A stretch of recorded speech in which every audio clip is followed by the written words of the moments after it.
Bueno, muy bien, entonces sigamos, comienzo formalmente.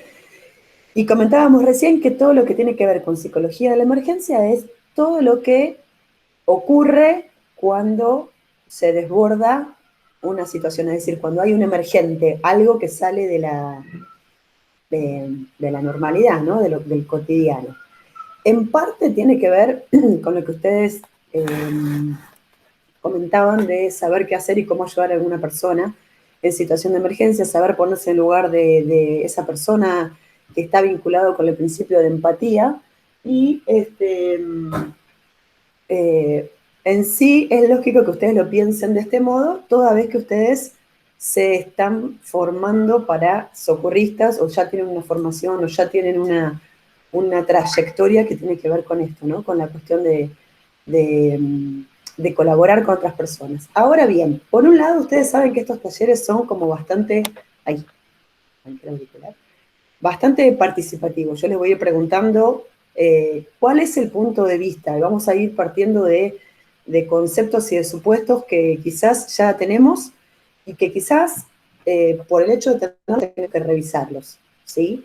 Entonces, como está pensado en un taller en dos partes, esta sería la primera parte y como todo parte del concepto, ¿sí? Como en el principio fue el verbo, dicen algunas personas por ahí, aunque está llegando Melissa. Le di ingreso, bienvenida Melissa. Ya estamos grabando, así que ya estábamos como en tema.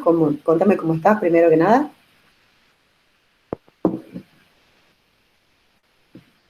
¿Se me escuchó? Meli, ¿tenés micrófono? Sí, sí, sí, Ahí perdona la está. demora. No, no. Recién llegó.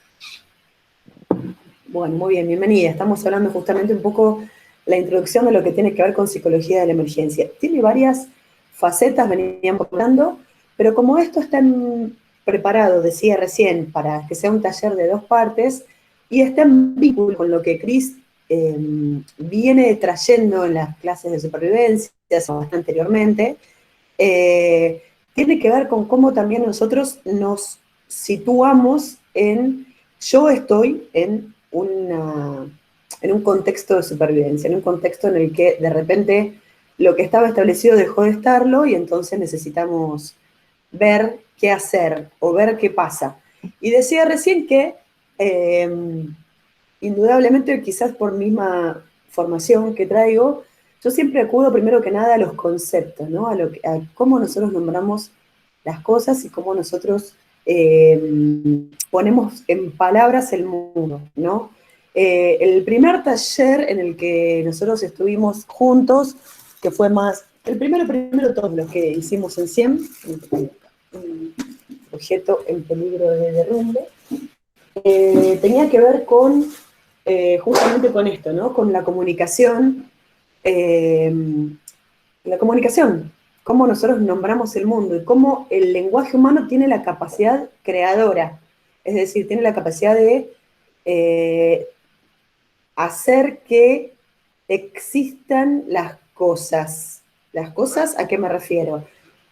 A los objetos puntualmente y además a las cuestiones que son más abstractas, es decir, las que pasan a existir cuando nosotros las nombramos.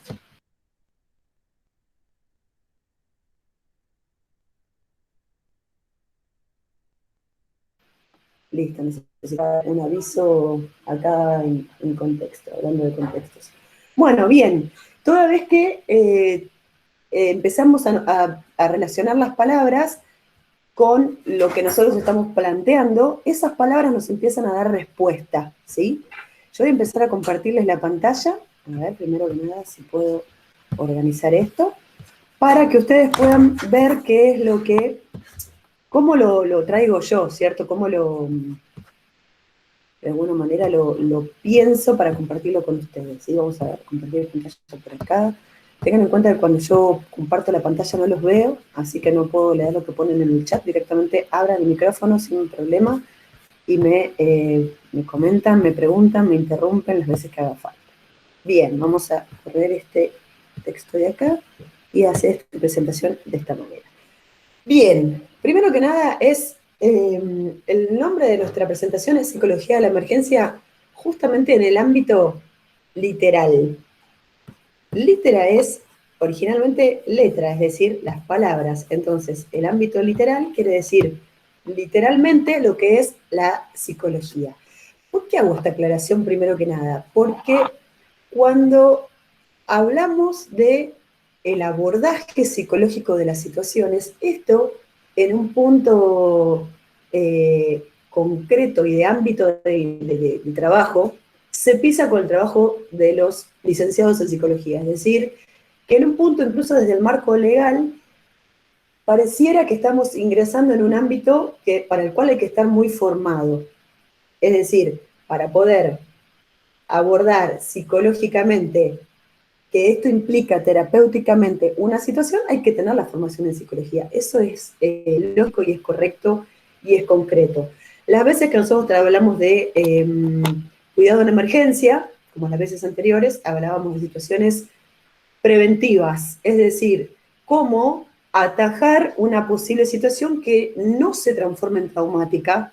Una vez que se transforma en traumática va a necesitar un abordaje terapéutico. La terapia, lo terapéutico está a cargo de los profesionales de la psicología. En el ámbito en el que yo lo traigo hoy, justamente yo puedo decir psicología de la emergencia no siendo psicóloga cualquiera de nosotros, porque es una aproximación literal. ¿Qué quiero decir con esto? Quiero decir que desde la etimología de la palabra, psiquis es el alma. Para los griegos, la psiquis era el alma. Y entonces la psicología es el estudio de lo que nosotros somos más allá de nuestro cuerpo. Es decir, la cognición, los conocimientos técnicos y específicos, la formación que tengamos, las emociones y los sentimientos que no son lo mismo, e incluso los pensamientos erráticos. Todo esto no está en el cuerpo y sí está en el cuerpo. ¿Por qué? Porque nuestro cuerpo registra en reacciones concretas, fisiológicas, todo esto que nosotros tenemos en algo. La pregunta que está abajo es, ¿dónde lo ubicamos todo esto? ¿Sí? Yo voy a ir compartiendo y dejando de compartir, así los veo y podemos ir justamente, acá estamos, justamente pudiendo hacer esta retroalimentación. Primero que nada, ¿queda claro este concepto que yo traigo el día de hoy de que de lo que es la psiquis y de todas estas cuestiones que en algún punto están entrelazadas con el cuerpo? Pregunto. Sí, sí, sí. ¿Sí? ¿Por qué? ¿Qué entienden ustedes? ¿Qué es lo que les parece al respecto? ¿Sí? ¿Qué es lo que ustedes creen que estoy queriendo decir con esto?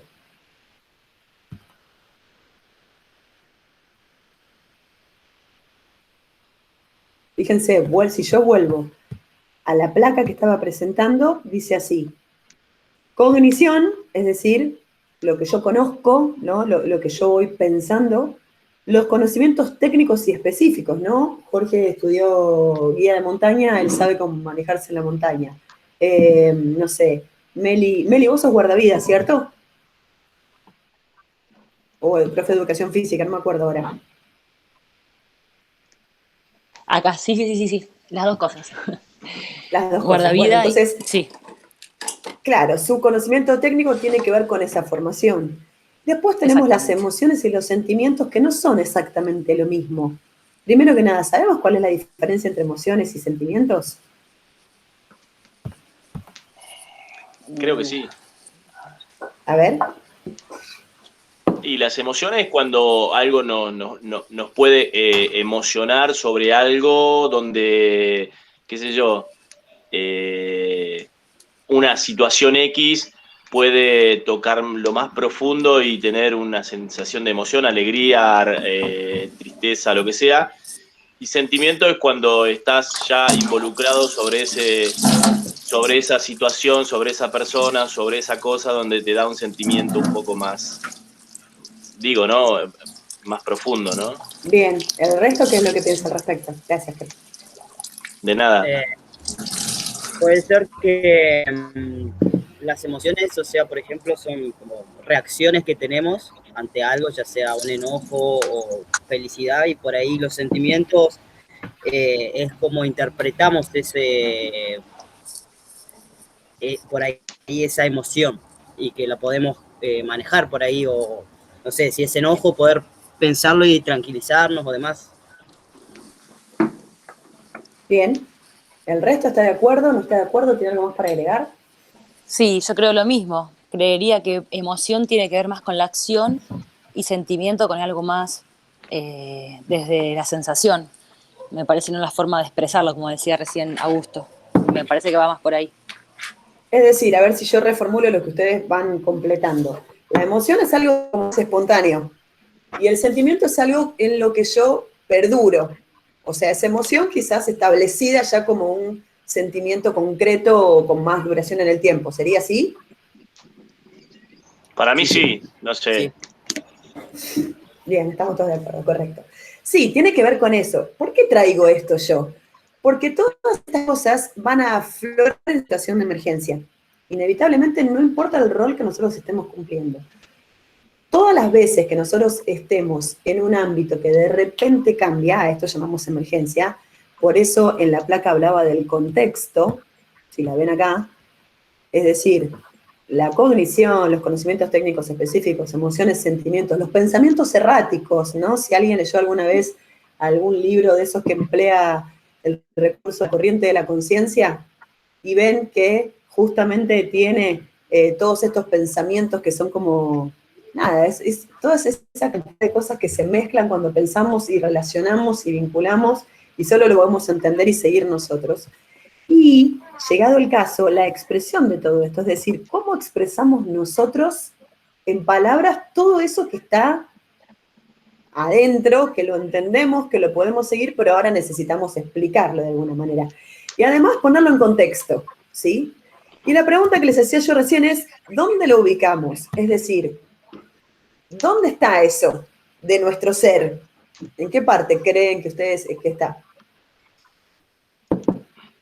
La emoción me parece que es más corporal y el sentimiento va más desde un lugar, también es corporal obviamente, pero desde el sentir. No se puede, no sé cómo explicarlo quizás, pero me parece que va más por dentro y lo otro se expresa, se exterioriza a través del cuerpo. Acá la idea igual es que lo armemos entre todos, ¿eh? No es que hay un concepto correcto al que tenemos que llegar como para poder aprobar, ni nada que se le parezca. Esto es una construcción colectiva de saberes. Si bien hay una línea a la que estamos como yendo, entre todos lo estamos como armando. Así que suelto lo que me parece, eh, no hay bien y mal, ¿ok? ¿En qué parte de su ser? Meli, ¿por qué dice que es más corporal la emoción? Y porque en realidad es donde nosotros lo percibimos. Como es algo espontáneo, lo vamos a percibir en el cuerpo, indudablemente, ¿sí? A través de algo concreto y fisiológico que es una descarga hormonal liberada en el torrente sanguíneo, y que va a producir ciertas cosas en el cuerpo, ¿no? Ejemplo, el perro ladra, yo me asusto porque no sé por qué está ladrando, yo sé que está ladrando porque afuera está el gato, pero él ladra. Yo estaba distraída, auriculares puestos y me asusto hasta que mi intelecto logra ubicar que era el perro que le ladraba al gato. Ese susto genera, ¿qué? Una descarga de hormonas, ¿sí? Todas las funciones corporales comienzan con hormonas. Adrenalina. ¿Quién me genera la adrenalina? Ya está, Moro, para el ejemplo ya está. ¿Qué me genera la adrenalina? No sé, depende del susto, ¿no? Si es un susto muy grande, más notoriamente, sudor frío, me entrecorta la respiración. Una reacción. Claro, una reacción que la registro en el cuerpo. Tal cual. Por Yo cuando eso inyecto adrenalina en la montaña es una reacción instantánea. Claro, O sea, bueno, a un vos tipo estás... que está casi muerto le inyecto adrenalina, ¿sabe cómo lo levanto? Exactamente. Es eso. Exactamente. Todo esto va a ir reuniéndose con los demás conceptos, por eso parece que nos alejamos y nos acercamos, pero todo está vinculado, ¿sí? Por un lado. Ahora, si yo vuelvo a la placa y digo cognición, conocimientos técnicos y teóricos, y digo, por ejemplo, pensamientos erráticos, ¿en dónde los ubican ustedes?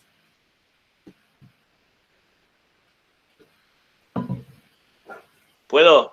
Sí, sí, es libre, el que quiere A ver, y habla. la emoción para mí yo la ubico más en la zona torácica, se me ocurre, ¿no? Buscándole un norte, un sur, Un este, Sí, un oeste. punto cardinal. Sí, y eso sería la emoción, donde nada, se me calienta el pecho, se me enfría el pecho, no sé, ahí está la emoción.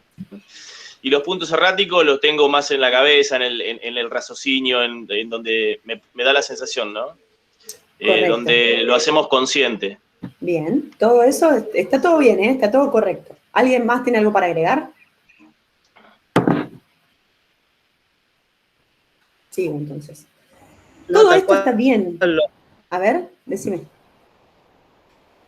lo mismo. No, lo mismo, digo que las emociones es más algo psíquico y físico, y fisiológico, y por ahí los sentimientos ya es más psíquico, digamos, más de la psiquis. Sí, el así que es en el sentido de alma, me decís vos. No, no más, sino más bien, sí, algo, no sé, más mental, más de, como dijo, tenerlo Correcto. presente. Más mental, perfecto. A ver, de la palabra, vuelvo a la presentación.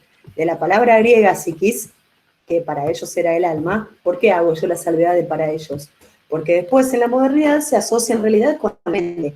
Nosotros ubicamos las emociones más en el cuerpo porque no llegamos a pensar antes de que mi cuerpo genere esta reacción, como decía Jorge. Tanto sea, yo traigo el ejemplo de la adrenalina porque pues, la adrenalina es como muy notoria. Sería hacia el lado, entre muchas comillas, hacia el lado negativo, ¿no? Digo muchas comillas, después lo retomaré este concepto. Hacia el lado positivo es igual, ¿no? Algo que me genera bienestar, que me genera una reacción hormonal de endorfina, oxitocina, dopamina, también es lo mismo, es una reacción que después, como nosotros, a ver, estamos condicionados por la naturaleza hacia el bienestar, en realidad todos los seres vivos asocian desde lo que es el instinto la supervivencia con el bienestar. Sencillamente, por eso es que todos los mecanismos humanos que van a proveer la supervivencia tienen que ver con algo que va a generarnos placer, desde la lactancia, que al bebé le genera el placer del calor, el sentirse arrullado, el olor de mamá, el estímulo en la boca. La boca es una parte del cuerpo que después también vamos a seguir asociando con el placer, con los besos, con la comida, etc. Todo eso nos va a llevar a que nuestro cerebro, nuestro sistema de supervivencia, trate de hacerlo perdurar en un sentimiento. Así como decían ustedes, el sentimiento es como más, bueno, duradero. Entonces, la emoción positiva la puedo llevar hacia el sentimiento con más conciencia, quizás.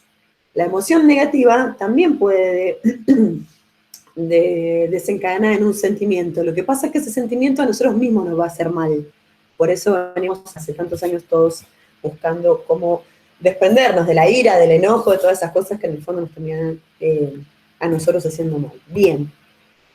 Entonces, todo eso que yo ubico me lleva a la pregunta inicial, ¿por qué? Porque es mi cognición, es lo que yo estudié, lo que yo siento, lo que yo percibo, lo que voy pensando, que lo ubico más o menos en mi mente, en mi cuerpo, en mi espíritu, me lleva a la pregunta inicial que es la disparadora de todas las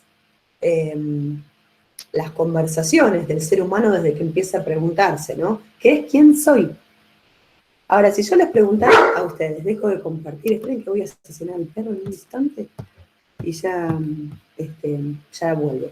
Pero la pregunta que voy a hacer es esa, ¿quién soy? En realidad es quién sos, ¿no? En un instante los dejo pensar y ya estoy con ustedes.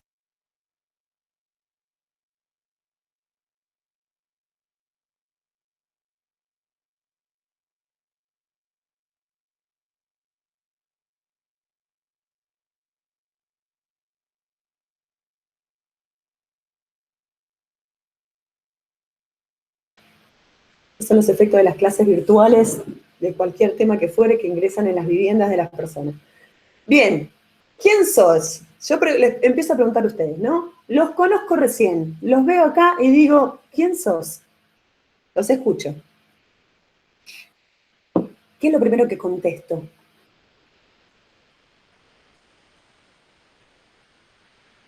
Y primero, quienes somos.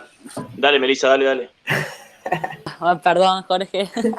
No, digo que esa pregunta en general cuando uno la hace, la respuesta más rápida, o lo que si la gente suele responder es, no sé, soy tal, trabajo de esto, como que siempre lo asocia a algo más de profesión o vocación. Y creo que es mucho más lindo y enriquecedor para ir responder cuando te preguntan quién sos, hablar más de la emoción. Bien. Soy un ser Jorge, que siente, que piensa, que tiene, no sé, deseos, ganas, no sé, un montón de otras cosas que son más importantes que a lo que uno se dedica. correcto. Jorge, ahora sí, te doy la palabra a Meli. Ay, muchas gracias.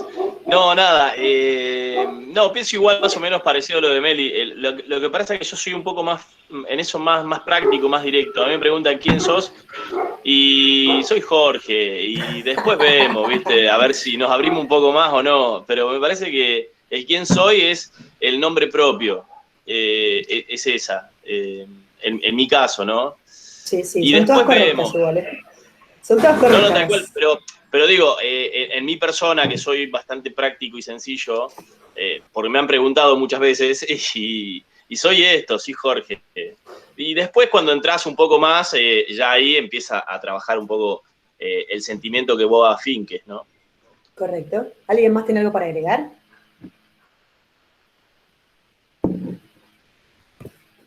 Pueden abrir el micrófono cuando quieran y decirlo, ¿no? ¿Por qué venimos con esta pregunta? Porque en realidad todo esto va a surgir como una catapulta en situación de emergencia, ¿sí? Ahora, la autodefinición, como yo me defino, cómo me nombro, va a evidenciar mi identidad, pero también con qué me identifico, ¿sí? Con qué partes de mí me identifico, con qué partes en el todo ¿El completo. ego? El ego, la psiquis, las emociones, la practicidad, el rol, la profesión, el vínculo. ¿Se entiende? Entonces, normalmente los seres humanos nos identificamos más con nuestra mente que con nuestro cuerpo. Además, esto es más fuerte en Occidente, donde hay un montón de como comentarios externos hacia lo correcto como debe ser el cuerpo, ¿sí? Es más fácil que yo diga, bueno, no fui a la clase de educación física porque me dolía una rodilla, como que yo no tengo nada que ver con la rodilla, es la rodilla, o me sentía mal, que si yo ese día me levanté medio tonta, nadie va a decir eso. Ese día me sentí medio lenta, es decir, no voy a buscar identificarme con algo que hable de mí desde el lugar de identificación, circularmente hablando. Yo no voy a buscar identificarme con un concepto con el que después la gente me pueda seguir asociando. ¿Se entiende a lo que voy? Entonces, todo eso que estaba en la placa anterior, que hablaba de la psiquis, de las emociones, pero como vínculo hacia el sentimiento, de mi formación y demás, es más fácil que yo me identifique con eso cuando la pregunta trasciende el nombre. La primera pregunta, perdón, la primera respuesta a quién soy es mi nombre y está bien, es correcto porque, por un lado, es la palabra que eligieron para mencionarme, ¿sí? El sustantivo propio con el que me nombraron cuando nací. Entonces, siglo XXI además tiene un apellido por la cantidad de nombres repetidos correctamente. Pero además va a haber también un contexto, ¿sí? La respuesta de Meli, que es súper completa desde un ámbito, hay lugares donde ella no va a poder comentarla así tan tranquilamente, o en una entrevista de trabajo para, no sé, el Sheraton, no va a poder decir, yo soy un ser que siente, poner así, gracias por venir, allá está la puerta, porque van a buscar a alguien que sea como un perfil quizás como más agresivo, como más racional, ¿se entiende? ¿Es incorrecta su respuesta? No, habla de ella, pero va a necesitar una cierta adecuación. Entonces, cuando yo voy más hacia adentro, es decir, repito la pregunta, que en realidad ya no es ir hacia adentro de mí, sino hacia adentro de la identidad, y eso me va a sacar a los alrededores, y pregunto nuevamente quién soy, ahí entran los vínculos, la mamá de, la hija de, la hermana de, la novia de, los roles, la profesora de, la guardavidas de, el guía de, la oficial de, y los proyectos y las proyecciones. Es decir, nuestro presente nuestro pasado, los vínculos, los roles que me traen hoy a ser la profesora de, y el futuro. Estas tres partes coexisten en todos nosotros, porque todos tenemos proyectos y proyecciones, que si bien en la primera quién soy no van a salir, porque yo no arranco por el final, y porque además es algo como más íntimo, es decir, yo soy la que se va a comprar un velero y se va a ir a dar la vuelta al mundo. No lo voy a decir de entrada, porque es algo que es muy mío y que voy a elegir con quién compartirlo. Entonces, eso, no obstante, va a tener un rol fundamental en lo que nosotros vamos a ver a continuación, ¿sí? ¿Por qué? Porque de repente esto está inscrito en un contexto, como decíamos recién. Ahora, ¿qué pasa cuando el contexto cambia? Y cambia para mal. Es la situación de emergencia que nos va a llevar a supervivencia, a la necesidad de sobrevivir en situaciones que nosotros no manejamos, en situaciones en las que nosotros hemos perdido el control, ¿sí? Y ahí entramos en las teorías. ¿Por qué las teorías de supervivencia? Bueno, porque es a lo que vamos a abrevar en la situación de emergencia. ¿Todos tenemos un matafuegos en casa? Sí, ¿en dónde? ¿Dónde era? Ahora que se prende a fuego, inmediatamente mi cerebro va a recordar dónde estaba el matafuegos o dónde está la puerta. Pero quiero decir, esas cuestiones que están guardadas por si acaso, pero que en algún momento vamos a necesitar sacarlas.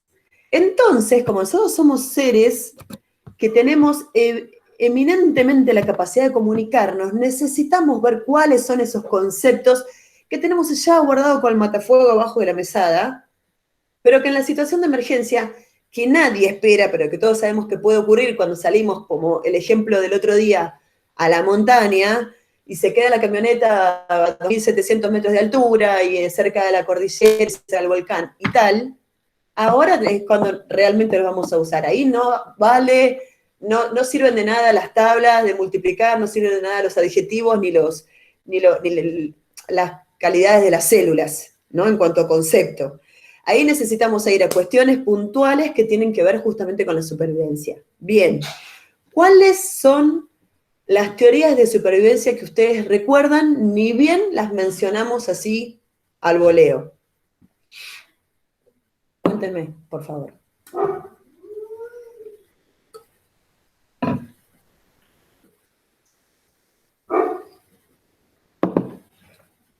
¿Con qué asocian la palabra supervivencia? ¿Con ¿Arranco? liderazgo? ¿Era una? ¿Liderazgo puede ser? Liderazgo puede ser, Jorge. Sí, en realidad supervivencia es sobrevivir, entonces lo que nosotros apuntamos es nosotros con el medio ambiente. Sí, Nosotros tengo con que medio asociar. ambiente. Nosotros O con sea, medio ambiente es un con el que... concepto. Sí, te escucho, perdón. No, decime, es un feedback. Es un concepto importantísimo porque además es casi una pregunta filosófica, es decir, desde que el ser humano habita la Tierra, es nosotros con el medio ambiente, ¿cierto? Uh-huh. Sí. Después fue logrando a lo largo del tiempo el dominio del fuego, de la rueda y así datos aleatorios. Tal cual. Pero siempre fue Pero nosotros, claro. Pero, por ejemplo, nosotros que vivimos en el campo, no sé si toda la gente, pero yo, desde que nací, vivo en el campo o estoy relacionado con el campo, a diferencia de amigos que tengo viviendo en la ciudad, sacando todos los cursos de supervivencia que he hecho, sacando todo, tengo más sentido de supervivencia yo por vivir cerca de la naturaleza que mis amigos que viven en departamento, pero por el hecho del ambiente, del estar en comunidad con el ambiente, ¿me entendés? Sí, absolutamente.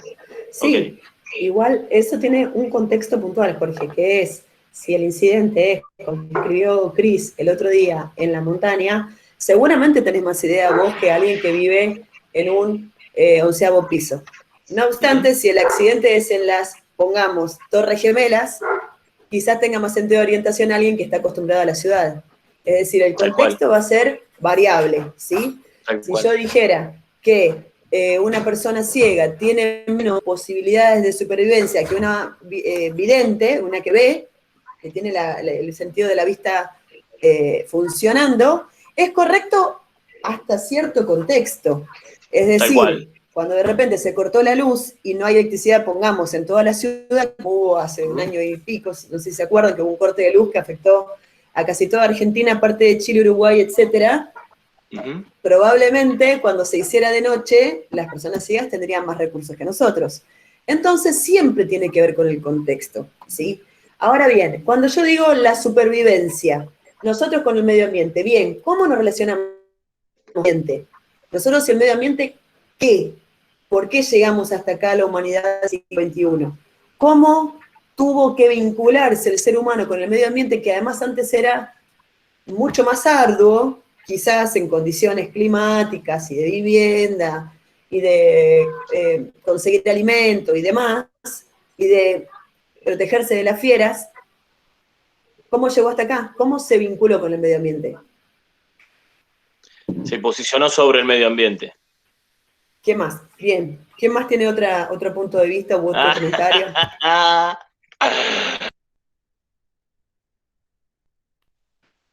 Es un punto de vista muy, muy puntual. Dale, Meli, te escucho.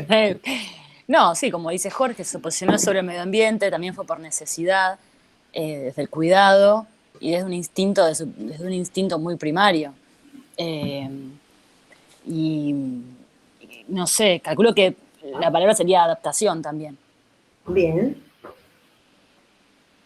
¿Cuál es el primer antropólogo que nos viene a la cabeza? Así, a ojo de buen cubero. Ahí me mataste, ¿eh? No, sí, lo recontra conocés, que hablaba de la supervivencia del más apto, o del más fuerte. Ay, sí. Estudié, pero no me acuerdo. Sí. Darwin, ¿cierto? Darwin es el que sí. pone la supervivencia del más apto, ¿sí? Sí, bueno, pero Darwin, aparte de ser un investigador, era el que andaba viendo por el mundo distintas cuestiones y buscando distintas especies, donde él era un investigador de esos. No sé si era el que... Creo que el más apto viene mucho más antes que Darwin. No, entrando Darwin en discusión, ¿no? Sí. Darwin era indudablemente un asombrado de la naturaleza, su variedad y su belleza. Sus textos después se resumen, se continúan y se reformulan en la supervivencia del más apto, ¿sí? Hasta ahí hemos llegado con lo que sería, a ver qué lo volví a presentar, las teorías que nosotros venimos escuchando normalmente. Ahora, ¿por qué menciono esto?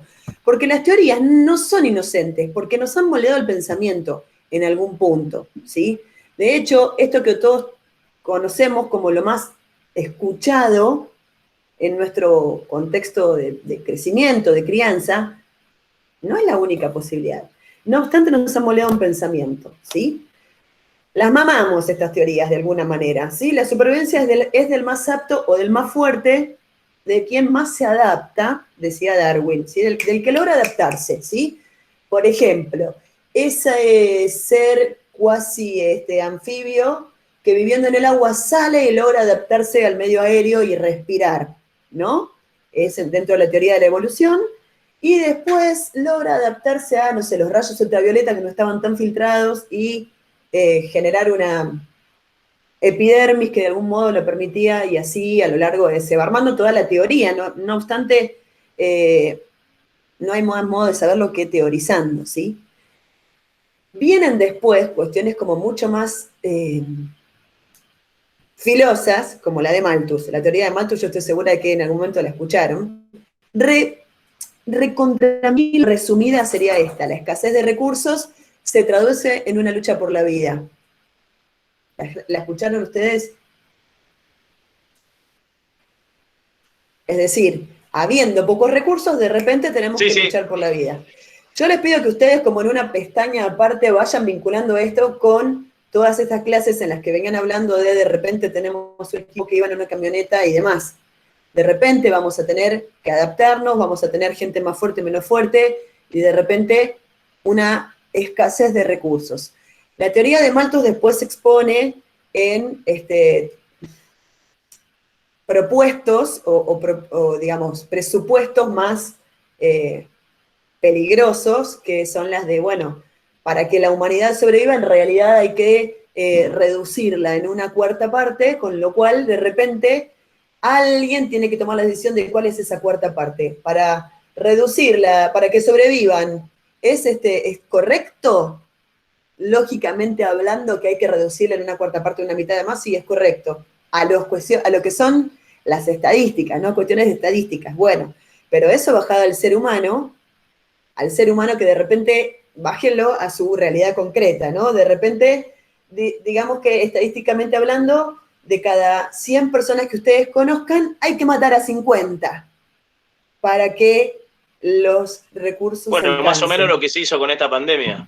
Ponele, momento que estamos hablando de situaciones de emergencia. Esta fue peor quizás, porque es como ir ingresando un concepto de a poquito. Y esto se traduce en el Homo homini lupus, que también fue motivo de muchísimas obras literarias, porque los artistas indudablemente a lo largo de la historia trataron de alertar a sus congéneres de un modo artístico. El hombre es el lobo del hombre, ¿sí? Que está incluso, Hermann Hesse lo expone en la novela del lobo estepario, ¿no? Y es lo que Darwin llamó la lógica del gen egoísta. Para yo sobrevivir, tengo que pasar por arriba del otro.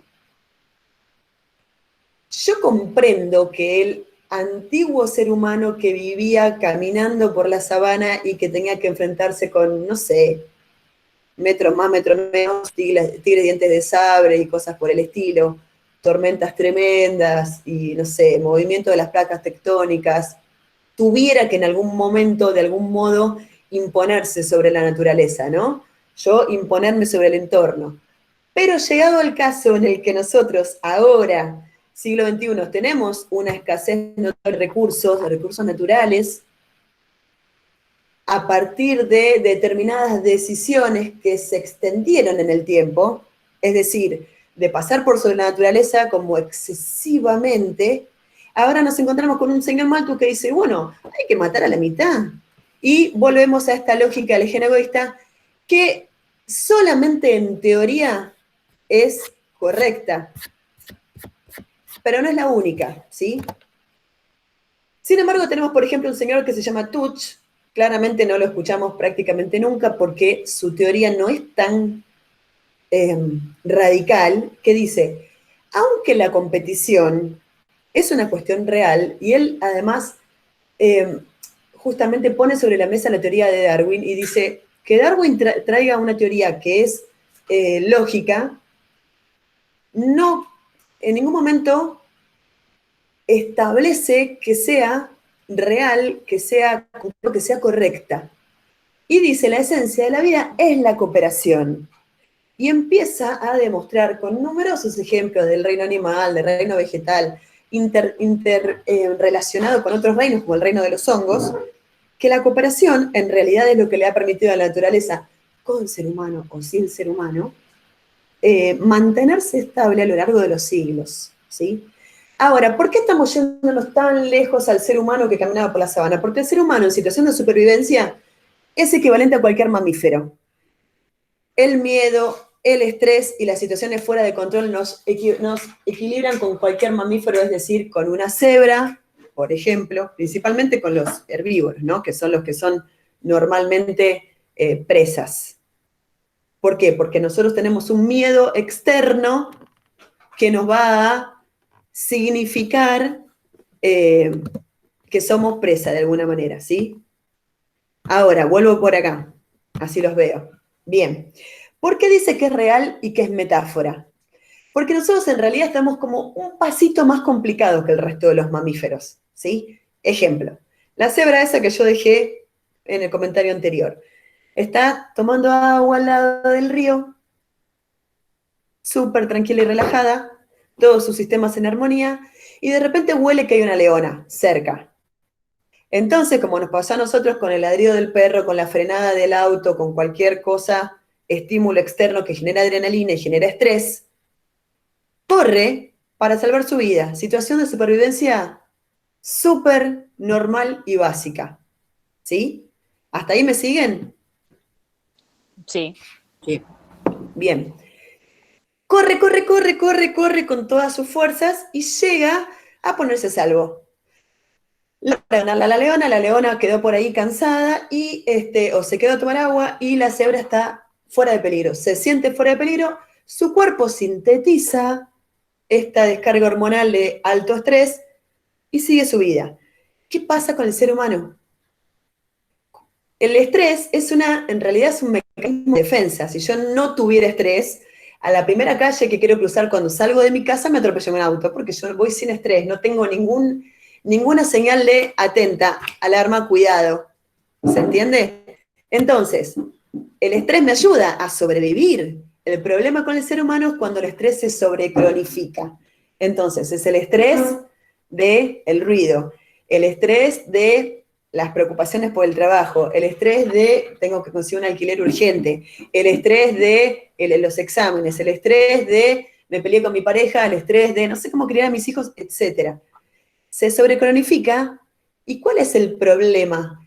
Que nuestra mente, por eso ahí entraba la metáfora, todo el tiempo nos trae esa información. Y para el cerebro humano no hay metáfora, es todo literal.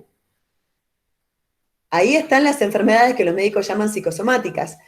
Yo esto no lo puedo tragar, que decimos nosotros ante una mala jugada o una mala acción de alguien, para nuestro cerebro es literal. Es algo que yo tengo atragantado acá y por eso nos duele la garganta. Saliendo de este tipo de interpretaciones, la preocupación, la pelea con mi compañero de trabajo, que yo la tuve ayer, que hoy vuelvo y me enoja, y mañana sigo, porque qué se piensa y demás, y me tiene todo el tiempo en situación de estrés, hace que mi organismo se agote. ¿Por qué? Porque las suprarrenales están todo el tiempo trabajando para sintetizar esas hormonas. Entonces, ese agotamiento es el doble de cualquier mamífero, porque nuestro sistema todo el tiempo está trabajando sobrecargado. Ni que hablar a la velocidad en la que estamos viviendo siglo XXI. Pero volviendo a nuestra diapo, que estábamos acá. Bien, tenemos el miedo, el estrés, las situaciones fuera de control, por eso hablábamos de situaciones de emergencia donde se desata la necesidad de supervivencia. Ahora, si nosotros somos igual que cualquier mamífero, ¿de qué nos sirvió todos estos siglos de evolución y de caminar desde la sabana hasta las computadoras en la frente a las cuales estamos? ¿En qué momento se diferencia del animal siempre que se considere evolucionado? Del raciocinio. Por ejemplo, ¿y qué es el raciocinio? Justamente la toma de decisiones ante una situación de emergencia, saber cómo actuar y tener una herramienta de posibilidades para ver por dónde ir y por dónde no. O qué, Bien. claro, qué Perfecto. cosas prever. Poder decidir lo que uno quiere. Absolutamente. Y no es solamente el lenguaje, es el lenguaje y la capacidad de decisiones, porque mucha gente dice, no, bueno, el ser humano tiene comunicación. Sí, bueno, las abejas se comunican entre ellas, los delfines se comunican entre ellos, los perros, todos los bichos sabemos que los etnólogos, etólogos, no me acuerdo, los biólogos que se ocupan de esto saben que hay comunicación entre otros seres vivos que no sean el ser humano. Pero el ser humano decide cómo presentarse, decide cómo nombrarse, decide con qué identificarse, decide quién es y quién quiere ser, ese pasado, presente y futuro que mencionábamos hace un ratito, ¿sí? Entonces, ahí está el concepto de civilización. Y viene una antropóloga, Margaret Mead, que dice, la prueba de la civilización es un fémur lado. ¿Qué quiere decir esto?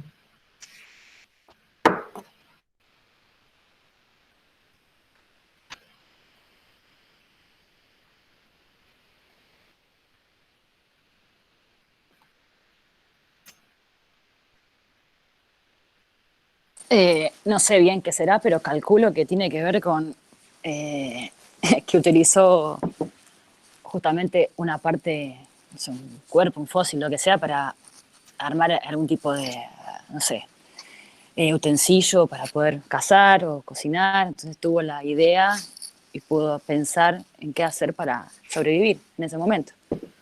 Ya eso lo hacía en realidad. El ser humano cuando empieza a usar herramientas es cuando, no sé, viene un lobo y agarra una piedra para defenderse. Ya está usando una herramienta.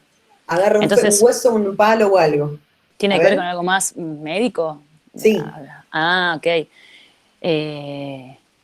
entonces el estudio de la anatomía humana, cómo poder solidificar una parte del cuerpo para que sea funcional. Antes que eso, la prueba de la Antes. civilización, dice Margaret Mead, es un fémur soldado porque en la naturaleza, cuando éramos cualquier otro mamífero, uno que se lastimara, por ejemplo, se fracturara un fémur, estaba a la merced de las fieras, de lo que fuere. Ahora, un fémur soldado es prueba de que alguien se quedó al lado a cuidarlo.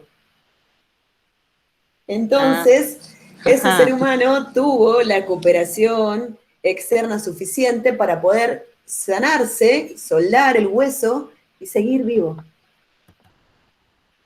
Ahora bien, siglo XXI. El cerebro humano, nosotros sabemos, gracias a las neurociencias y la biología, que se fue formando por capas, ¿sí? A lo largo de la evolución. Y conservamos hoy un cerebro límbico, o reptiliano se le menciona también, que es el que se encarga de la supervivencia y de todas las acciones instintivas, ¿sí?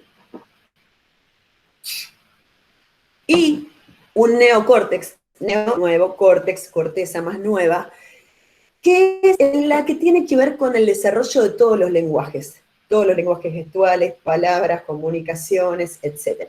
Todo lo que es tecnología está a cargo del neocórtex, todo lo que es modernidad está a cargo del neocórtex, ¿de acuerdo? Ahora bien, ustedes saben que a veces están asociados y a veces se interfieren uno con el otro. ¿Por qué lo traemos acá? Justamente porque el cerebro límbico es el que se va a encargar de la supervivencia. Es el que va a empezar a mandar cuando nosotros nos encontremos en situación de supervivencia. O cuando el cerebro lo interprete así, ya sea que estoy durmiendo y de repente algo me obstruyó las vías respiratorias y me despierta porque no estoy respirando. Cerebro límbico se ocupó de, pará porque nos morimos. Bien. Otras situaciones instintivas, como por ejemplo el trabajo de parto, tiene que ver con el cerebro límbico. Por eso la embarazada que está en trabajo de parto no medicalizado, no tiene un estímulo sintético, sino que tiene sus hormonas trabajando adecuadamente y organizadamente, como es lo ancestral y natural, pierde contacto con el entorno, porque tiene que contactar con su cerebro límbico, entonces no está técnica, ¿no? Hay cosas que no recuerda, no puede expresar y no le hablen mucho porque le cortan la concentración, ¿sí? Ahora, nosotros nacemos con la información de todos esos años de evolución, con el foco puesto en la supervivencia, ¿sí? Hablando de teorías antropológicas, hay antropólogos que han dicho que el ser humano nace inmaduro, porque si hubiera sido maduro, equivalente a, no sé, esta cebra que yo traigo a cada rato, para poder sobrevivir por su cuenta, la pelvis de la madre no lo hubiera podido parir y toda una serie de cuestiones que son parciales. ¿Por qué? Porque el ser humano necesita, para su desarrollo psíquico, todo un vínculo con el entorno que le asegure esa sobrevida. No es que nace inmaduro, es que nace con la no validez propia, no capacidad propia de supervivencia y necesita de otro ser humano, justamente porque, esperen que tengo una persona entrando, justamente porque, ahí llegó el justamente porque para su desarrollo psíquico necesita otro ser humano. ¿La dejé entrar o la rechacé? Me muero si la rechacé. Ah, no, ahí entró. Ay, qué susto. Pensé que te había cerrado el ingreso sin querer. Necesita de otro ser humano que lo sostenga, que lo mire, que lo toque, que lo alimente, que lo valide, montones de cosas, hasta que el desarrollo psíquico ocurre mucho tiempo después. Bienvenida, Eliana. Estamos como por la mitad de la evolución del ser humano. Cualquier duda me vas interrumpiendo. Bien, por eso es que los bebés cuando nacen, ni bien los apoyan en la cuna, lloran, porque traen esa información de, en cuanto mi tribu se aleje por la sabana, yo estoy a merced de una fiera, entonces ni bien toca la cuna, que su cerebro no va a interpretar en ese momento diferente la sabanita de algodón con la piedra de la sabana, va a poner en aviso lo antes posible por una cuestión de supervivencia, porque el aviso es que no te mantengas alejado. Entonces, esa capacidad del cerebro nosotros tenemos que poderla, ¿por qué? Porque en situación de supervivencia, una vez más, cuando la camioneta se quedó cerca del volcán, empezamos a trabajar un poco confusamente entre estas dos partes del cerebro. ¿Hasta acá venimos bien? ¿Me siguen bien? Sí, todo bien. Gracias. Bien, este tema nosotros lo hemos comentado anteriormente, por eso como que lo toma vuelo de pájaro, pero si es necesario lo reforzamos. Ustedes saben que las partes de nuestro cerebro, las que se ocupan, como dijimos al principio, de lo técnico y de lo emocional, están todo el tiempo asociados, ¿no? Ahora estamos así, tranquilos escuchando, está todo correcto. Pero, alguien escribió algo en el chat, yo no veo ahora la pantalla, pero me lo abran el micrófono y díganme directamente, sin problema. O calle para siempre. No, mentira, pueden hablar cuando quieran. No, yo quería pedir disculpas, pero acá estoy. Perdón la demora. No pasa nada, no te preocupes. Cualquier cosa que tengas muy perdido el hilo, me preguntás y te ponemos en situación. Decía, en una emergencia, estas dos partes se disocian, lo tenemos un montón de veces comentado. ¿Para qué lado? Y depende de cuál sea mi rol. Como ustedes dijeron al principio, si yo voy a abordar una emergencia desde el rol de asistencia, voy a estar pensando con mi cerebro racional. Mi cerebro va a estar ocupado en qué hacer, por dónde salir, cuál es la ruta más rápida, qué hay que llevar en el botiquín, etcétera, etcétera, etcétera. Ahora, si yo me siento en situación de emergencia y la camioneta se quedó cerquita del volcán y hace frío y estoy lejos de casa, mi cerebro va a estar disociado hacia lo emocional. Entonces, como esa situación de peligro me disocia hacia lo emocional, yo voy a perder contacto fisiológicamente con mi cerebro técnico, que me va a decir por dónde salir y demás, hasta que pueda reasociarme. Esto lo hemos mencionado varias veces. Y habíamos dicho, por ejemplo, que el principal recurso para reasociarse, ¿cuál es? ¿Se acuerdan? La respiración. La respiración. Respirar, que es lo primero que hace el ser humano cuando nace. Respirar, ir al principio, ¿sí?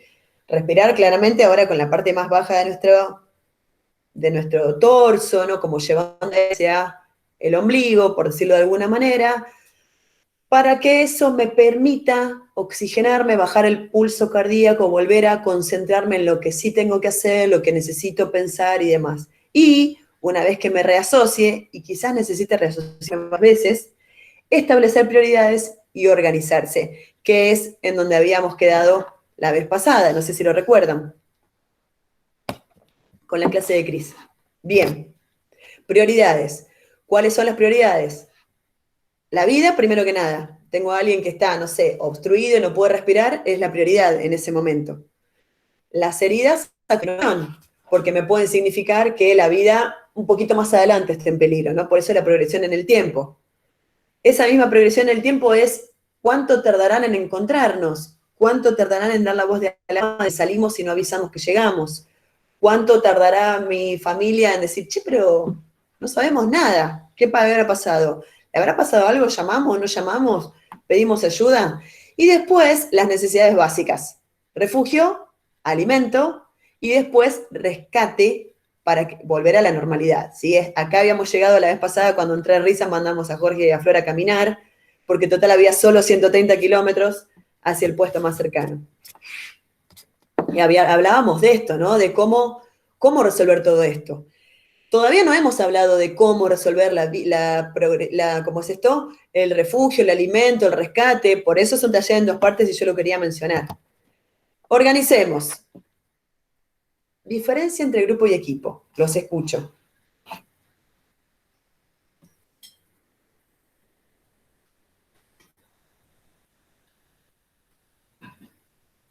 Me imagino que tiene que ver con los roles. En un grupo puede ser un grupo de gente que no se conoce y en un equipo quizás es un equipo conformado de trabajo donde cada uno tiene una asignación o una tarea para hacer o algo en donde se destaque y puede colaborar Bien. con la causa, digamos. Bien, yo no los veo, pero me imagino por la voz que es Meli. ¿No es Meli? Sí. Meli, ¿qué tarea me darías a mí, por ejemplo? En un caso de supervivencia, calculo que Es que no te conozco demasiado, pero Bien, Hablar.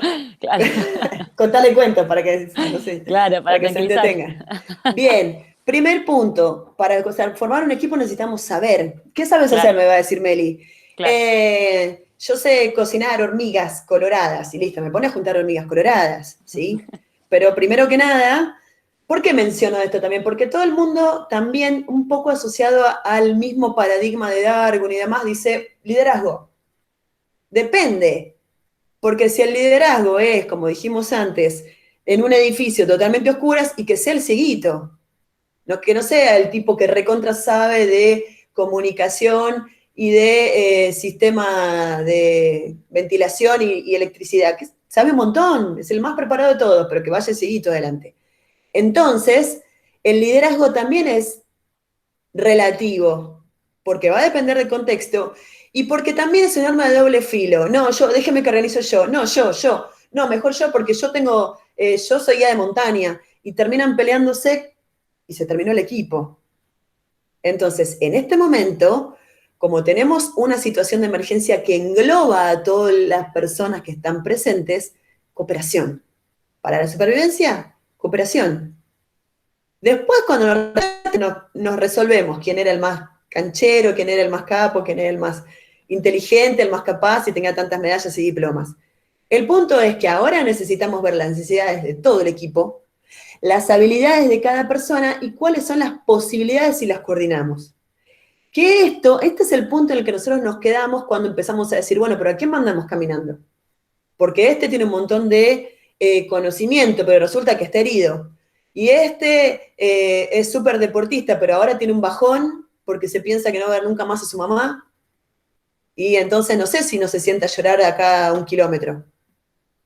Y este es el que más, el que pesa 90 kilos, pero ¿qué se tiene zapatillas o se le perdieron en el accidente? ¿Qué va a caminar descalzo 130 kilómetros? Y así. Entonces, esas teorías son relativas, ¿sí? ¿A qué? Al contexto. Entonces, volvemos al contexto. Bien. Yo les pregunto, ¿no? Enumeremos. Si tenemos que decir de mal en peor, ¿cuál es para ustedes? Voy a dejar de compartir así los veo. ¿Qué es para ustedes lo peor que puede pasar en una emergencia? Vamos tirando ideas, ¿no? Por ejemplo, el frío para la gente que está sin abrigo, ¿sí? Para que se hagan una idea de qué estoy preguntando. ¿Qué son las cosas, las peores condiciones en las que podemos encontrarnos en situación de sobrevivir? Inundaciones. ¿Cómo, Flor? No escuché. Inundación. Inundación. Ile, que abrió el micrófono. Sí, lluvia, fuego, no sé, encontrarte. Sí. ¿Qué más? Personas heridas en el grupo. Bien. ¿Qué más? Gente en shock. Gente en shock, sí. ¿Qué más? Correcto. Eso es el primer Creo que momento. los niños, yo creo que ver niños en cualquier tipo Sí, de accidente nos quiebra, porque si tenemos hijo o algún pariente, es como que siempre eso es como que entramos siempre en shock. sí, ¿no? Tremendo. Eso toca nuestros límites, como habíamos charlado la vez pasada. Bien, que haya algunos más débiles y otros más fuertes. ¿Qué más? Ya tenemos todos los elementos: lluvia, fuego, frío, metilló, gente en shock, gente herida. ¿Qué más? Niños en situación de necesidad. Augusto, que abriste el mic. Por ahí en derrumbe, gente atrapada que no podamos sacar. Gente atrapada que no podemos sacar. ¿Qué más?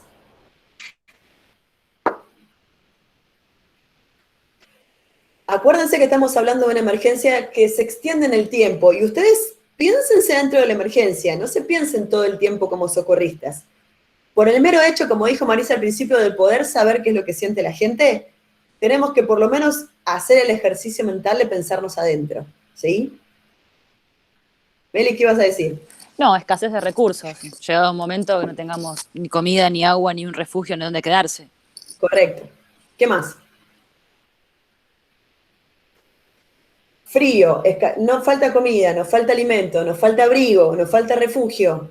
Probablemente lluvia, que en algún momento parará, pero puede ser que eso complique con agua estancada, inundaciones y demás, hasta quizá fuego, gente herida y gente en shock. Bien. Y incomunicación también. No tener Incomunicación. posibilidad.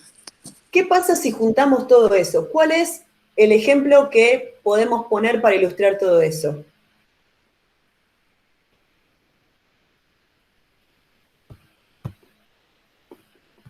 Piensen en una situación así, existió, fue real. Viven, lo que vimos de la película cuando hablamos del avión que cayó, Puede de los ser, rugbyers, por ejemplo. bien, estuvieron bastante tiempo y demás. Igual ellos tenían una cierta cantidad de abrigo y tenían una cierta cantidad de resistencia física, ¿sí? Tenemos un montón de cosas, ¿de acuerdo? Ese es un ejemplo concreto y correcto. Ahora, ¿qué tenemos? Que es la pregunta esa que me hizo Meli. Bueno, ¿vos qué sabes hacer? ¿Qué tenés en la mochila? Claro. Bien, primero tenemos que arrancar por ahí, ¿sí? Acuérdense del cieguito que todo el mundo lo dejaba atrás hasta que se cortó la luz. La pregunta es, ¿qué tenemos afuera? ¿Qué tenemos en la mochila? ¿Qué tenemos en la camioneta? ¿Qué árboles podemos comer? Si hay un bicho, alguien se puso a cazar maras el otro día, a derretir nieve, un montón de cosas. ¿Y qué tenemos adentro? Y ahí volvemos. Los recursos reales son los recursos humanos. ¿Quién soy yo? ¿Quién soy yo? ¿Quién soy en cuanto a mis vínculos y quién soy en cuanto a mis roles? ¿Por qué? Porque el rol me da una cierta preparación para vincularme, ¿sí? Yo les hablaría, como dijo Jorge, toda la emergencia, ¿no? Yo iniciaría con una progresión, no voy a poner toda la carne al asador de entrada para ver si podemos ir guardando recursos para el final. ¿Y quiénes son mis vínculos? Que todo eso está dentro de quién soy yo. ¿Por qué? Flor, ¿por qué volverías vos de una situación de emergencia en la que se te agotaron todos los recursos?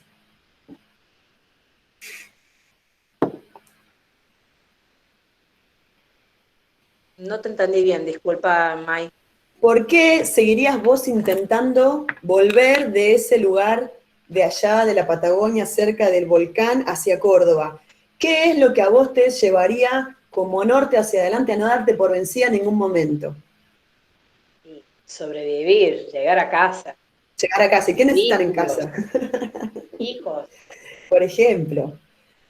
Todos esos datos que nosotros habíamos mencionado antes, cuando hicimos toda la lista de mal en peor y demás, los traigo como ejemplo, ¿por qué?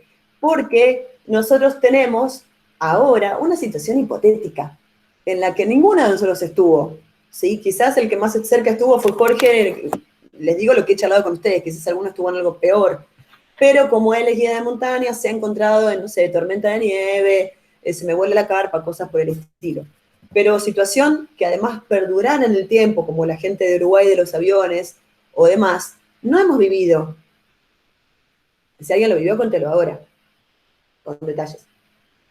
Pero tenemos en el corpus de conocimiento de la humanidad algunos casos que han traído su relato a esto. Por ejemplo, los campos de concentración, donde había frío, falta de recursos, personas heridas, personas quebradas, en shock, lluvia y nos mojamos, no refugio, no sabemos cuándo termina, no comunicación, todas esas cosas. ¿Por qué algunas personas sobrevivieron y otras no? Justamente porque lograron encontrar un para qué. ¿Se acuerdan cuando Jorge dijo, bueno, hay que ver quién es el que tiene 80% de cuerpo para hacer la caminata y 20% de cabeza? Y ahí estaba la fortaleza. En la decisión, que era lo que ustedes mencionaron que nos separaba del resto de los mamíferos, en la decisión de seguir adelante cuando los recursos se habían terminado, ¿sí? Entonces, ¿por qué lo menciono? Porque justamente Viktor Frankl no sé si ustedes lo conocen, es un psiquiatra que estuvo como prisionero en los campos de trabajo forzados de la Segunda Guerra Mundial. Como él era psiquiatra, además de ser prisionero por defecto profesional, observaba el comportamiento de la gente, así como yo miraría falta de ortografía en los carteles, no sé. Entonces, observa que en una situación extrema y acá es donde nosotros podemos abrevar un poco de esa experiencia, en una situación completamente extrema que no tenía la gente noción de cuándo iba a terminar y que era equivalente para todos y que ya no se les ocurría qué más podía ser de grave, frío, hambre, desnutrición, maltrato, etcétera, todo lo que fuimos diciendo, incomunicación, no sé dónde están mis seres queridos, no tengo idea. Los que sobrevivían eran los que tenían la decisión de hacerlo, además de la suerte de no ser enviados a la cámara de gas, me dirían seguramente, pero quiero decir, los que a lo largo del tiempo sobrevivieron fueron los que tomaban la decisión de hacerlo, los que encontraron internamente esa fortaleza para decir, no me dé por vencido por ningún motivo, no baja los brazos jamás y cosas por el estilo. Esto es lo que él cuenta en su libro. A mí me gusta además porque no es el libro de nosotros, pobrecitos, lo que nos hicieron, sino que él cuenta esto, ¿no? Su libro se llama El hombre en busca de sentido, y hablaba de esto. El ser humano es el ser que decide quién es, el que decidió, él de hecho pierde a toda su familia en el campo de concentración, el que decide sobrevivir. Y me dirán, bueno, por eso es como muy livianito decir, pero él ponía estos ejemplos. Ante la misma situación extrema, había quien encontraba un pedazo de pan y se lo comía rápido. ¿Lo podemos culpar? Hacía 2 semanas que no comía nada, no. Y el que encontraba ese mismo pedazo de pan y lo compartía. ¿Cuál es la diferencia? Lo que esa persona decidía. Entonces, él trata de demostrar con esto que no es el entorno ni la situación lo que me transforma en lo que soy, sino mis propias decisiones. Entonces, para cerrar, y en realidad para comenzar, porque esta es la primera parte nada más, y esta es lo que ustedes se van a llevar para pensar, necesitamos justamente como estamos preparándonos para, así como si yo voy a ir a la montaña en una camioneta, no me voy a llevar la bikini, me voy a llevar mucho abrigo y barritas de cereales. Estamos preparándonos para eso. Este es el momento de empezar a pensar, porque místicamente estamos todos en este encuentro, en este taller, ¿qué es lo que yo necesitaría llevar como recurso interno para una situación de emergencia? Porque en ese momento no se puede empezar a generar. En ese momento voy a abordar cómo me salga. Y tengo un porcentaje de probabilidades, fisiológicamente hablando, de que mi cerebro me juegue una mala pasada. Y por más que yo esté súper entrenada y súper preparada y me sepa todas las técnicas de supervivencia, mi ánimo caiga tanto que no las puedo llevar adelante.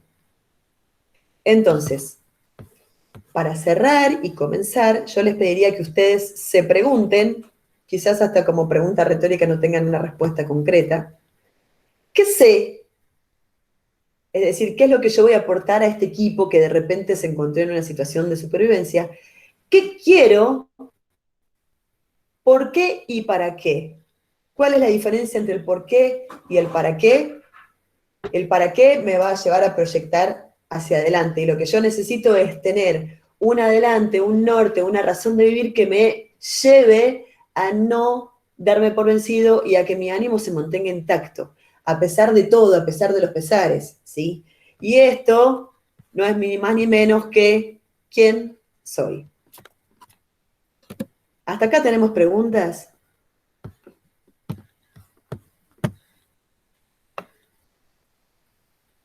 ¿O comentarios? Beli, ¿vos tenés la mano levantada? No. María Florencia la levantó. Flor, ¿tenés la mano levantada? A la baja. Hola, hola mamina, no, me encantó, porque es bien didáctico a medida que vamos hablando. Y no sé, que yo quería hacer el comentario desde que estamos, digamos, antes de nacer en la fecundación, desde ahí estamos sobreviviendo. Y sobrevive el óvulo, el espermatozoide más fuerte. Sí, vos Cuando sabés hablaba de que... supervivencia dije, wow. Sí, vos sabés que yo pensé lo mismo cuando preparaba esta presentación, sabía que en algún momento iba a llegar como esta relación de ideas, ¿no? Pero hace poco estuve en una charla que daban unas parteras tradicionales de Ecuador, de partería andino tropical, partería tradicional, o sea, las parteras que recogen la tradición más antigua, y había una partera que contaba como con una naturalidad un punto de vista que era muy otro. Yo tenía el mismo concepto que vos. Digamos, el espermatozoide más rápido, más fuerte, más apto, es el que logra fecundar el óvulo. Y ella nos explicaba, pero te juro, con una naturalidad tal que vos decías, y claro, ¿por qué no? ¿Por qué no tiene que ser de esta manera? Ella decía, cuando el óvulo elige a qué espermatozoide le va a permitir ingresar en su campo vital, y yo dije, claro, ¿en qué momento pensamos que es el espermatozoide? ¿Por qué? O sea, sería igual de cualquier manera. O sea, podría ser de cualquiera de las dos maneras. El tema es que esa teoría se inscribe en este concepto de la supervivencia del más apto, que es súper antiguo, pero que no es el único, y no es que no tenga que ser sí o sí el correcto. ¿Y cómo lo comprobamos? ¿A quién le preguntamos? ¿Por qué vamos a meter una cuestión? ¿En qué molde científico vamos a preguntarle al espermatozoide? ¿Llegaste vos primero o te dejaban entrar? No hay modo. Tiene que ver con Como mi cuerpo, mi decisión. O sea, finalmente las mujeres decidimos todo. No, pero a ver, es lógico que el óvulo, siendo que tiene una cierta cancha propia, está en su entorno, sea el que lo elige. No es el punto de discusión, sino el hecho de pensarlo de varios puntos de vista, que todos tengan que ver con la posibilidad de pensarlo desde otro lado. ¿Me explico? No estoy haciendo una defensa feminista, sino el hecho de decir, ¿por qué no se puede pensar de esta manera? ¿Por qué la supervivencia del más apto si puede ser la supervivencia de la cooperación? ¿Por qué tengo que ser el gen que le gana al resto cuando yo puedo colaborar y que sobrevivamos todos?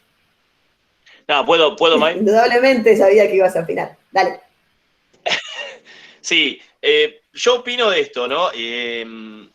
Para mí eso del espermatozoide, el que gana es el que es el más fuerte, viene desde una época generacional donde, lo digo por haber estudiado veterinaria, ¿no? Se marcó una teoría cuando el machismo ya desde el siglo XVIII empezó a entrar en la ciencia y obviamente el espermatozoide, ¿dónde va a entrar? El macho entra, ¿me entendés? Sí, sí, Y sí. está visto desde ese lado. Ahora, viéndolo desde el lado que lo estaba planteando la partera, también es posible, porque es la cuna de la vida, ¿me entendés? O sea, es el óvulo que deja elegir a qué espermatozoide puede entrar. Quizás sea el más fuerte, o quizás sea el go, pero creo que la ley del espermatozoide más fuerte entra al óvulo viene del lado bueno, desde cuando se armaron todas las teorías científicas de la inseminación, ¿no? Sí, digamos, yo así como vos traes el tema de la veterinaria, estoy estudiando para ser partera, creo que ustedes en algún momento se los comenté, por eso pongo estos ejemplos, pero que no son por caprichos, porque en realidad es de donde hemos venido todos, en realidad es de donde algo que nos atañe a todos en nuestra formación como ser humano. El ejercicio de la partería como tal es algo que existe desde que las mujeres empezaban a parir, o sea, desde que el ser humano empezó a tener descendencia, ¿no? También inscripto dentro de las secciones de la supervivencia. Y entonces, esto está registrado desde obras de arte hasta relatos de tradición oral y textos, ¿no? Antiguos. Las que ayudaban normalmente eran otras mujeres porque ya habían pasado por ahí. Pero cuando dice, como dice Jorge, el saber médico pasa a manos de los hombres en el sentido patriarcal, literalmente patriarcal, ¿no? Estamos hablando de una cultura que tenía al varón como cabeza de familia y era el pater familiae, el padre de todos los seres que estaban formando dentro de su casa, incluyendo los esclavos. Cuando eso pasa a manos de los hombres, de los médicos hombres, y las universidades le cierran las puertas a las mujeres, y se inicia la caza de brujas, que mata millones de mujeres, muchas más que en el genocidio de la Segunda Guerra Mundial, el genocidio nazi de la Segunda Guerra Mundial, tenía que ver con eso, con mujeres que sabían curar con plantas, que eran independientes, y como la gente acudía a ellas, no necesitaban ni un marido que las representara, ni depender de otro económicamente hablando. Eran las que tenían estos conocimientos, que en un punto se pierden cuando se las persigue, Y que después, esto es una crónica histórica, la universidad tiene que remontar hacia atrás para volver a ir hacia adelante. Por eso, durante el siglo XVIII hubo tantas muertes puerperales, por ejemplo, que perduró el miedo hasta entrado el siglo XX, de la mujer que iba a parir y el miedo que le daba a la familia de que se fuera a morir. Si toda la humanidad había nacido por el mismo canal, ¿por qué le daba tanto miedo? Porque para esa época, el 50% de las mujeres morían en el parto. ¿Por qué? Porque los médicos que estudiaban anatomía diseccionando cadáveres, los llamaban de la sala de partos y así iban a atender el parto. Es decir, nunca se lavaron las manos. Hasta que un médico descubre esto y dice, no, muchachos, ustedes en mi pabellón todos se lavan las manos. Y ahí empezó a disminuir la fiebre puerperal. Pero en los pabellones atendidos por parteras, que eran como, bueno, peyorativamente señaladas como, bueno, te atiende una partera, como las mujeres de menos recursos, no pasaba esto. Pues las mujeres, por la mera empatía de tener la misma anatomía que la parturienta, se lavaban las manos. Algo tan lógico como eso enmarca todo esto que nosotros estamos diciendo, que tiene que ver con la supervivencia del más apto, que tiene que ver con una mirada desde la acción, desde el dominio, desde la superación, que no está negada por la cooperación. ¿Se entiende? Todo esto que parecen digresiones filosóficas, en el momento de supervivencia en que la camioneta se nos quede cerca del volcán, afloran.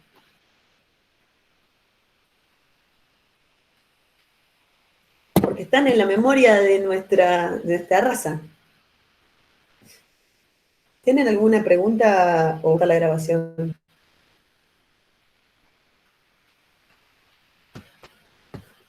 No sé si están. No, yo no. Detengo la grabación, así ya esto lo guardamos y lo ve la gente que quiera.